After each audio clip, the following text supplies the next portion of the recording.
ବନ୍ଧୁମାନେ, ଆମେ ପରମ ପିତାଙ୍କର ଆଶୀର୍ବଚନ ବାଣୀଗୁଡ଼ିକ ବୁଝିବାକୁ ହେଲେ ଶ୍ରଦ୍ଧା ଦରକାର, ଆଉ ବିନୀତ ମନୋଭାବ ଦରକାର।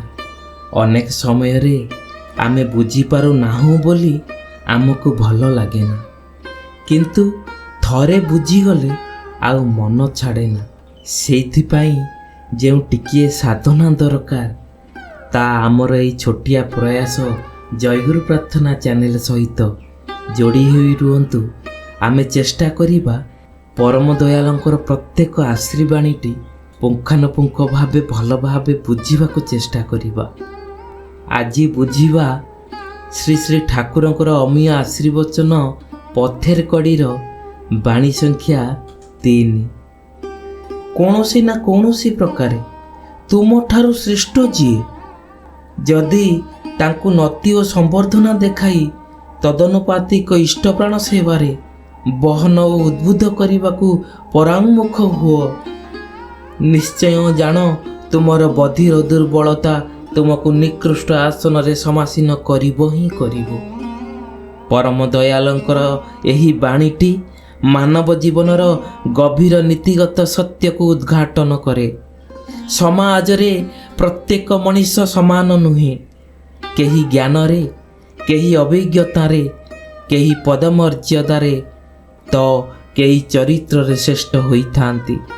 ଏମିତି ବ୍ୟକ୍ତିଙ୍କ ପ୍ରତି ନମ୍ରତା ଓ ସମ୍ମାନ ପ୍ରଦର୍ଶନ କରିବା କୌଣସି ଦୁର୍ବଳତା ନୁହେଁ, ବରଂ ଏହା ଜଣେ ପକ୍କା ଓ ସଚେତନ ବ୍ୟକ୍ତିତ୍ୱର ପରିଚୟ।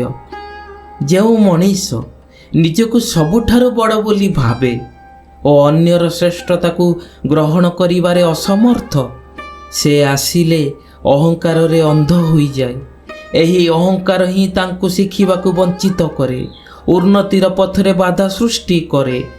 ଯେତେବେଳେ ଜଣେ ଶ୍ରେଷ୍ଠ ବ୍ୟକ୍ତିଙ୍କୁ ସମ୍ମାନ ଦେବାରେ ଆମେ ଅସ୍ୱୀକାର କରୁ, ସେତେବେଳେ ଆମ ନିଜ ମନର ଦୁର୍ବଳତାକୁ ପ୍ରକାଶ କରୁଥାଉ।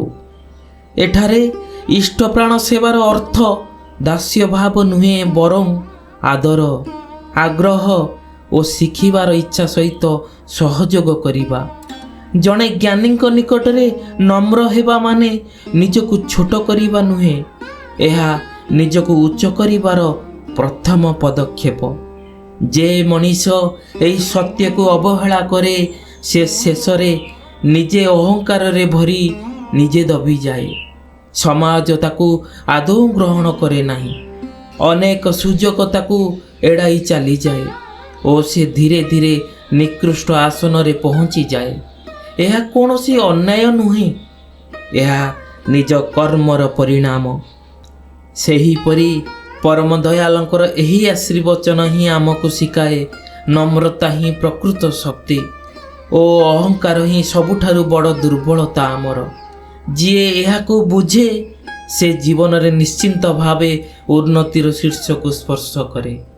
ହଁ ବନ୍ଧୁଗଣ, ଜୟ ଗୁରୁ, ବନ୍ଦେ ପୁରୁଷୋତ୍ତମମ୍।